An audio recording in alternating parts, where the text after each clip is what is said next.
y'all, Kay Short here, and I'm so excited to present this workshop to all of you.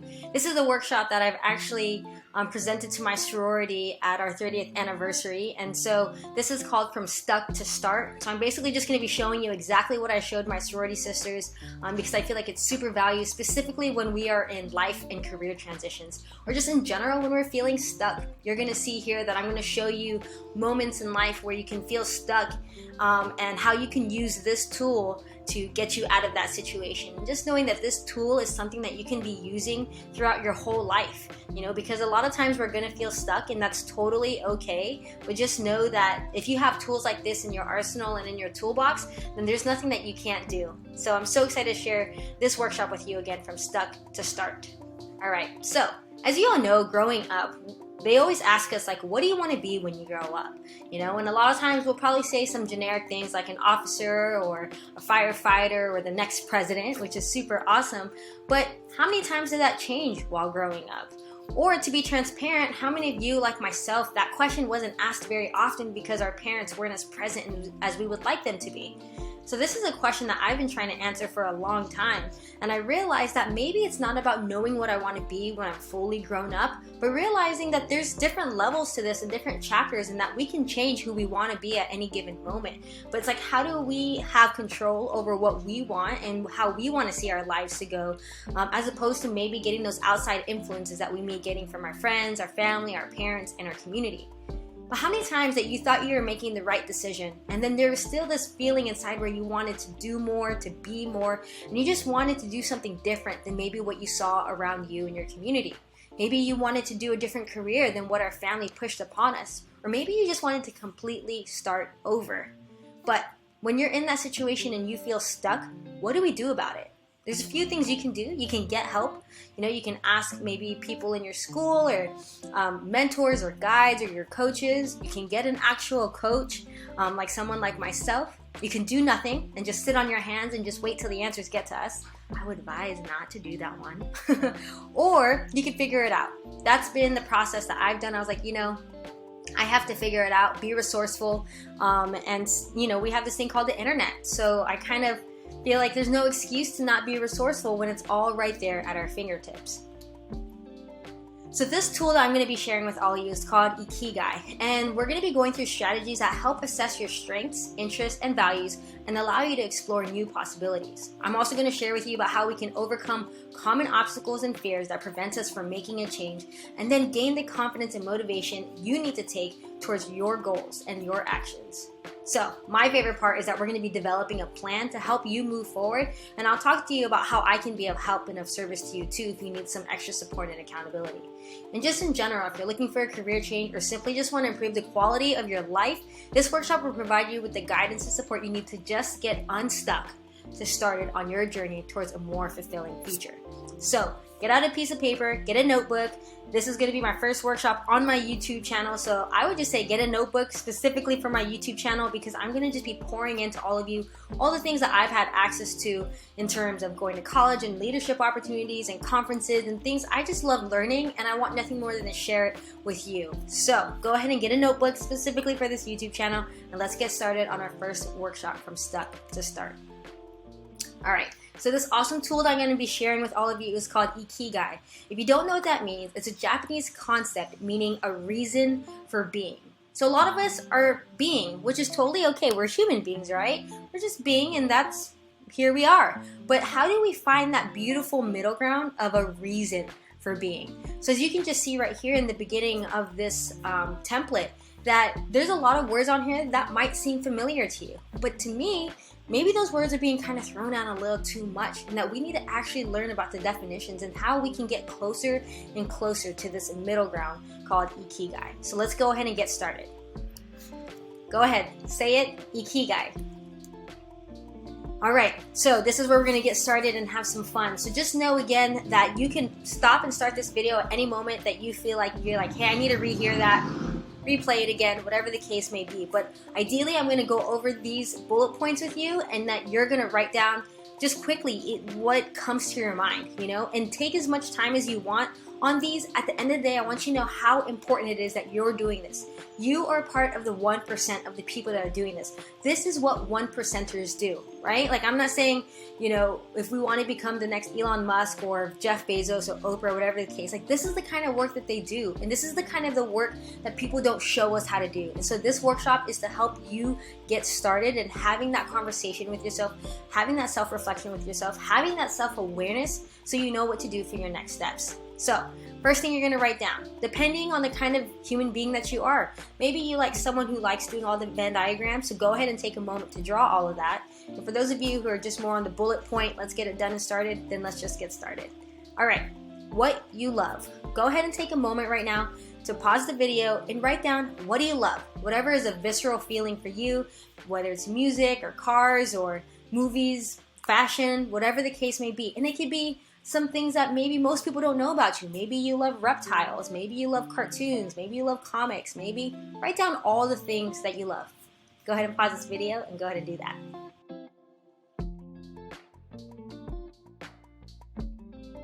All right, I hope that you wrote down so many things that you love and that made you smile and happy and just was like, yeah, I love these things. Let's move on to the next one.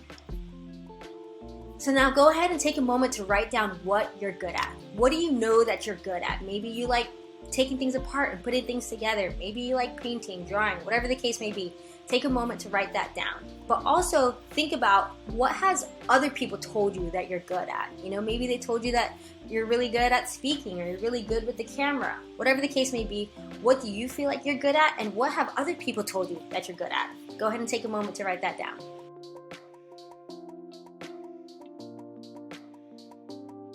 I hope that you felt good about what you said that you're good at. That's so awesome. It takes a lot of self-awareness to be like, okay, like, I know I'm good at this, I know I'm good at that, like, and to also pat yourself on the back to be like, cool, like, I'm good at that. That's so awesome. All right, this is a big one. Write down what the world needs from your perspective. I know that the world needs a lot of things, especially since we're post-pandemic, but write down, what do you feel like the world needs? Do we need a better educational system? Do we need a better healthcare system? Do we need better guidance, mentors? That's my big one. So go ahead and take a moment and write down, what do you think the world needs?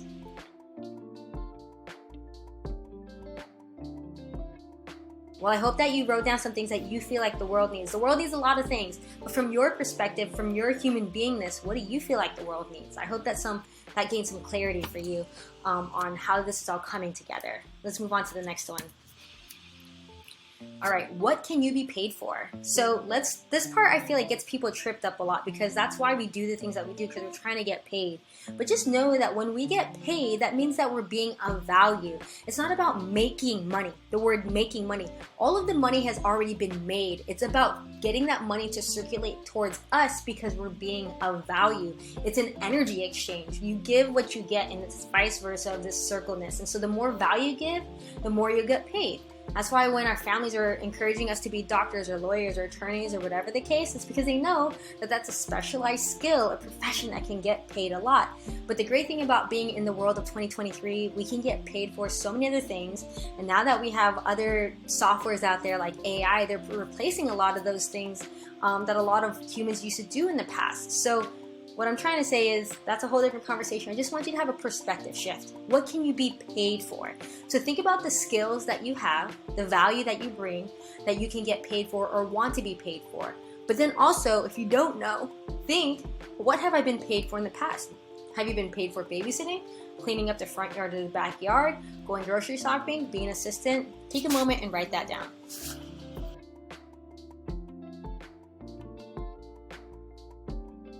All right, I hope that you had a great brainstorm session with what you can get paid for, what you want to be paid for, again, and just having that different perspective of like, how can I bring value? Let's go ahead and move on to the next one. Now we're about to get into words that are constantly being thrown around, things that have been told to us often. Go follow your passion, go do this, go do that, like your passion, your passion, your passion. Okay, great word, one of my favorite words, but what's the actual definition of passion? So ask yourself, when you think of the word passion, what do you think? And when you've thought about that, then go ahead, let's click on this definition and move forward from there.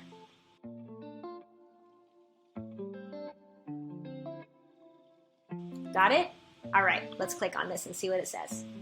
So I think a lot of times when we think about passion, we think of it as just like this really strong interest, which is great and that's fine. But when it comes to the actual definition, and this is what I want to just gain perspective on, is that according to this definition, it's a state of suffering, right? It's a state of having an intense, driving, or overmastering feeling or conviction.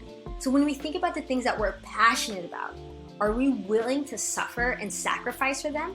Or are they just really strong interests, or maybe even just hobbies? So really think about that. I say that because I'm back on YouTube because I've had this intense driving and overmastering feeling or conviction that if I want to bridge education and entertainment, then I need to be on YouTube. So I'm not saying it's like this undying passion, but I definitely think it's a very strong interest and it's moving its way to a very passionate state. This is just the first video, so who knows what's going to happen by our 10th, 15th, 20th, 50th video. But think about that.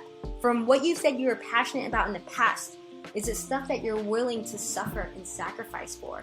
Think about artists and creatives and such, right? Entertainment industry. I was like, a lot of times they're in their room making their music. They have to knock on doors, have to do radio shows, have to do promos, have to work from the bottom up in radio like I used to do. You know, they're making music and they're not going out on the weekends, whatever the case may be. Are you willing to sacrifice for this passion? All right, and so what I really love about this handout is that it shows these gaps of where we feel stuck. You can see 3 of them right here, and there's a 4th one. But again, if we're always being told that, hey, go follow your passion, go do what you love, and like, are you good at it? You might have feelings of satisfaction, but also a feeling of uselessness. And so then we're like feeling stuck, like, okay, I feel satisfied, but I don't feel like of use. And that's because we're not tying in what does the world need, right? So that's why when we get in these moments, it's like, how can we have a bigger picture and be like, why do I feel these things? Well, it's because you're hitting one side of the Venn diagram, but you're completely missing the other side. All right, when you think about the word mission, what do you think of? Take a moment.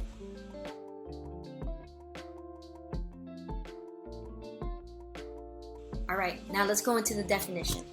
All right, so the definition. So a lot of times when they put the word mission, it's probably with the military, whether it's within religion or whatever the case may be. But I think when most of us think about the mission, we think about a calling or a vocation, right?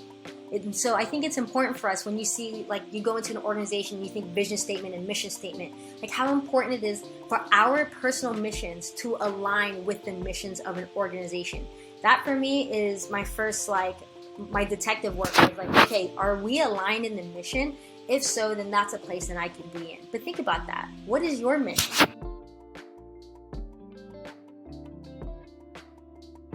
All right, so again, another moment where we can get stuck. So if we're somewhere in between what we love and what the world needs, and we feel like we're on a mission, unfortunately, we can feel delight and fullness, but no wealth. We're not getting any money from it because we're missing the other side of the Venn diagram. It's like, great, I feel great, but like, I need to get paid. I need to survive.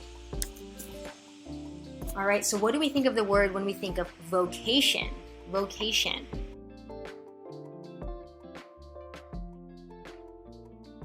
And so what does the definition say? So it says, I'm looking at the second one, the work in which a person is employed, an occupation. The person's engaged in a particular occupation. So for me, in the short version, it's our jobs. It's our occupations, right? But like, how can we be intentional about our vocations? For me, again, goes back to that mission of like, if I have a greater vision of myself, if I have a greater calling on myself, and even it's not for like our whole lives, but it's just for the next chapter of our lives, how can I make sure I get jobs and occupations and vocations that allows to be the next step to build towards the life that I want? How can we have that level of intentionality? All right, so another moment where we can get stuck. So if we have what the world needs and we're getting paid for it and we have a job by doing that, we feel excitement, but we can also feel a sense of complacency and a sense of uncertainty. Think about it. When it comes to what the world needs, the world right now, there's a lot of jobs being replaced because of AI. And so if we get stuck here for too long, then the world will shift. And so then we'll feel a sense of uncertainty, like, oh my gosh, like I didn't build the skills that I needed to be able to be adaptable and flexible. And also I didn't go into this next job thinking like, okay, this is the next step for the life I want to live. So just be very careful. This is the part where people can get stuck. And so I just don't want you to get stuck in here. I want you to have intention about each place that you spend time in, because remember that time is a non-renewable resource. You can't keep getting it. Money, we can keep printing all day, and all of it has been printed, and it'll probably continue to be printed. That's why we're going through inflation and things like that. But like, if you're building on skills and you're bringing more value to who you are and what you can bring to the marketplace, you're going to be irreplaceable. So just be careful to not fall into this, because that's where a lot of people fall in. All right, so when you think of the word profession, what do you think about the word profession? Go ahead and take a second.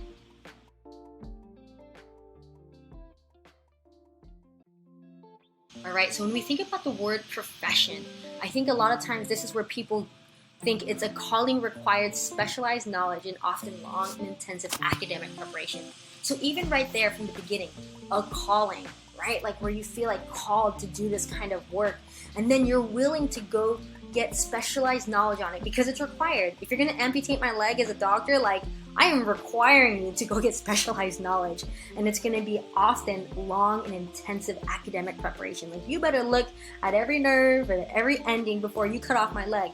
I mean, mind you, back in the day, our ancestors just cut it off with a machete, but like, that's not the day we live in anymore. So yeah, this is what I think when a lot of us, when our family's telling us to go to college, especially if you're first and second gen, they're just telling you, go get a profession, go get a job that's going to pay a lot, put in 4, 5, 6 years, 10 years if you're trying to go for those big things, and go learn those skills and that specialized knowledge so that you can get paid. That's the idea of a profession, right? But what comes with a profession, and what comes with what you're good at and what you can be paid for, is yet another feeling of being stuck. So we can be comfortable, but we have those feelings of emptiness, right? These are the people that are the doctors, that are the lawyers. It's probably not things that they love. Probably the world needs it. We do need doctors, but maybe it's other things like attorneys and lawyers. I'm not saying we don't need them, but like in their heart, they're like, I'm not solving the problem I feel like I'm meant to help the world and what the world needs. And so that's where you get a lot of people who make a lot of money, they feel empty. And so again, this is another one where this is where I think the generation before us really fell into that. So be careful about that and learn from the generations before us. All right, so that is the whole concept of Ikigai. Ikigai, again, a reason for being. So again, I wanted to give perspective as to, we hear these words, passion, mission, vocation, profession, but it starts on the outside. And then it goes in the inside. And then the goal is to keep moving closer and closer to the middle. And know there's going to be seasons where you're so close in the middle and you're probably doing it. But then there's going to be seasons where you come, you're like, I don't want to do that anymore. So when you feel stuck, you go back here and start doing it. What do you love? What does the world need? What are you good at? What can you get paid for? And find yourself getting closer and closer each season. We're going to get to some deeper work here because I think it's really important to talk about fear. Just remember that perception is everything. And just like we have defined those other words, vocation, profession, mission, and what was the other one, y'all? The other one. Let's see what it said. Passion, mission, vocation, and profession. It's super important for us to also define fear. How do we define fear? For a lot of us, it could be forget everything and run. For other people, it could be false evidence appearing real. For some folks, that just means freeze. Just sit on your hands and like everything will be okay. But for a lot of us, especially I know you're here, you're probably leaning towards face everything and rise. So take a moment, talk about and write down the fears that you have. And ask yourself, like, what fears do you currently have when it comes to this moment of stuckness? Is it a fear of security, a fear of safety, a fear of making our family upset, a fear of not knowing what to do next? Write down those fears.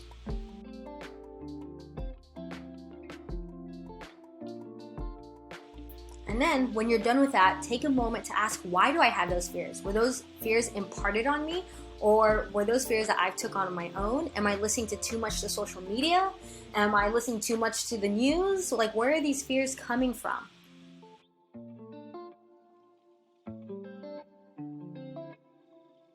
And so the question is, how do we conquer our fears, right? So first and foremost, a good way to conquer our fears is having tools in your toolbox like this one, or having other tools like your support system, or praying, or just other resources, or a mentor, or a guide, or someone who's done it before you, or this thing called the internet.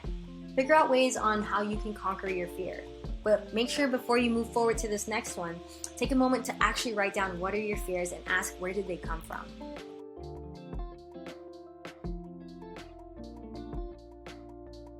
I'm excited about this one because it's talking about creating a plan. I'm super excited about creating a plan because this is personally in my wheelhouse. So after we've gone through our fears, let's actually like put some pedal to the metal, all right? So I want you to make sure that you pause after each one of these, okay? But I'm gonna go through this because you're a smart human being and you're gonna take the time to actually reflect, and you're gonna be a 1%er. So make sure to pause after each one of these bullet points and actually take the time to do this, because this is gonna help you get unstuck to start it, okay? Out of your goals, think about your life. Select and define specifically your game changer goal, the one that's gonna give you the most positive impact. So for those of you who haven't done it yet, the step before this is just writing down what vision do you have for your life, or what vision do you have for the next chapter in your life. So write down the goals that you have for your next chapter of your life, okay? You don't have to think big picture. If that's not the kind of person and how your brain works, that's okay. Let's just think about the next chapter of your life. So go ahead and take a moment, write down those goals.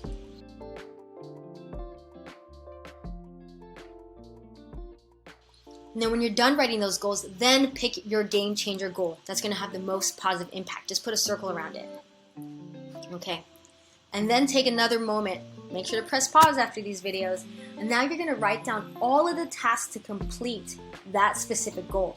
Like brain dump, just like that. Put it all on the paper, okay? And so then also make sure that it's measurable and specific. You know, there's this fine line of like, if it's too challenging, we won't do it, and if it's not challenging enough, we'll get bored. So find that specific line, like, okay, I want to lose 30 pounds. Okay, that might take probably a year. It took me a year to lose 20 pounds last year. So just be measurable but specific, right?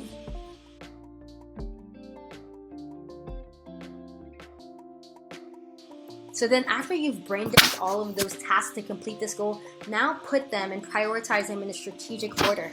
Maybe the first thing you need to do is get know what the actual number is that you're working with. And that's totally okay. Or maybe it's like, hey, I need to call my doctor and I need to get a checkup.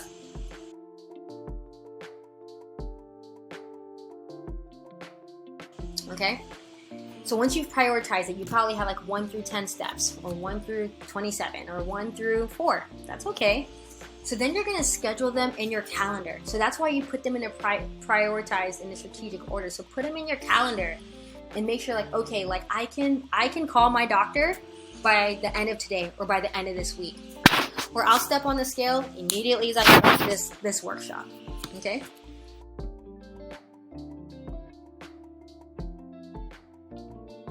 So once you've done that, you're putting it in your schedule. And so maybe it takes time to develop a meal plan, right? Or maybe you want to call a trainer, or maybe you want to do the gym. Commit to a time that you're going to block off to go visit that gym. Or commit that time that you're going to go on the internet and find a meal plan that works for you. But to be transparent with you, make sure that these goals, just getting started, make them as small as possible, that it would be silly not to do them. Like, you really have to get niche and like really break it down. Like, it can literally be as simple as like, I'm just gonna step on the scale every morning, and I'm just gonna get rid of this fear of this number on this weighing machine. Okay, like do that. We're just in this vessel, y'all, and it's important to take care of it, but we're also just in this vessel. So develop a plan. So just know that any goal that we choose, like, none of it matters if we don't have a why attached to it. If this goal is important to you, you'll do it. If not, you'll find an excuse. And that's just the reality of it. So make sure that you define your why and why this is important to you, because that's what's going to get you through achieving this goal.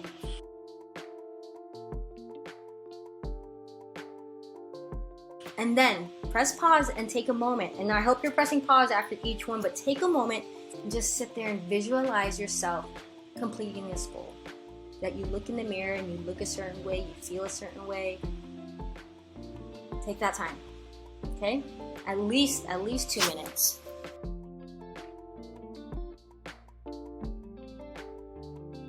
And so again, because this workshop was for my sorority sisters, I want you to then now write down your most important next step. Your most important next step is probably buying a scale. Maybe some of us don't even have a scale in the house, and that's okay. But maybe it's like, I just need to buy a scale. And so then do that. Most important next step, make sure it's really small. So it's like you start getting that momentum, right?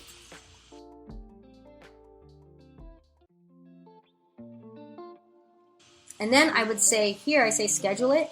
Find an accountability buddy. That, for me, I've learned, like, I need an accountability buddy. If I don't have one, it's really hard for me to stick to anything. Because the reality is we can break promises to ourselves, but we hate breaking promises to others. So if you have an accountability and have support, you're more likely to achieve it. All right, y'all, that's the end of this workshop. Thank you so much for being here. I hope that you really enjoyed it. Again, if you have any questions, thoughts, clarifications, or reflections, put them in the comments below. I would love to hear more from you. I would love to support you in that process. And yeah, just let me know when you start achieving your goals. Again, if you feel stuck, this tool is called Ikigai. It's perfect for whenever you're wanting to do a career change, or if you're just doing any life transitions. Just know, again, that this is something that you can use for the rest of your life, and it's so important to do this work. Again, this is the work that the 1%ers do.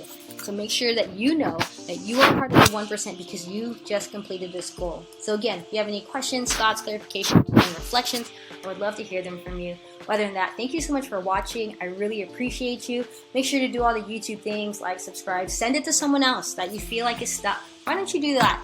Why don't you send this video to someone who has been saying that they feel stuck and help them get unstuck by sending this to them. All right, y'all. I appreciate y'all, and I'll see you all at the next video. Bye now.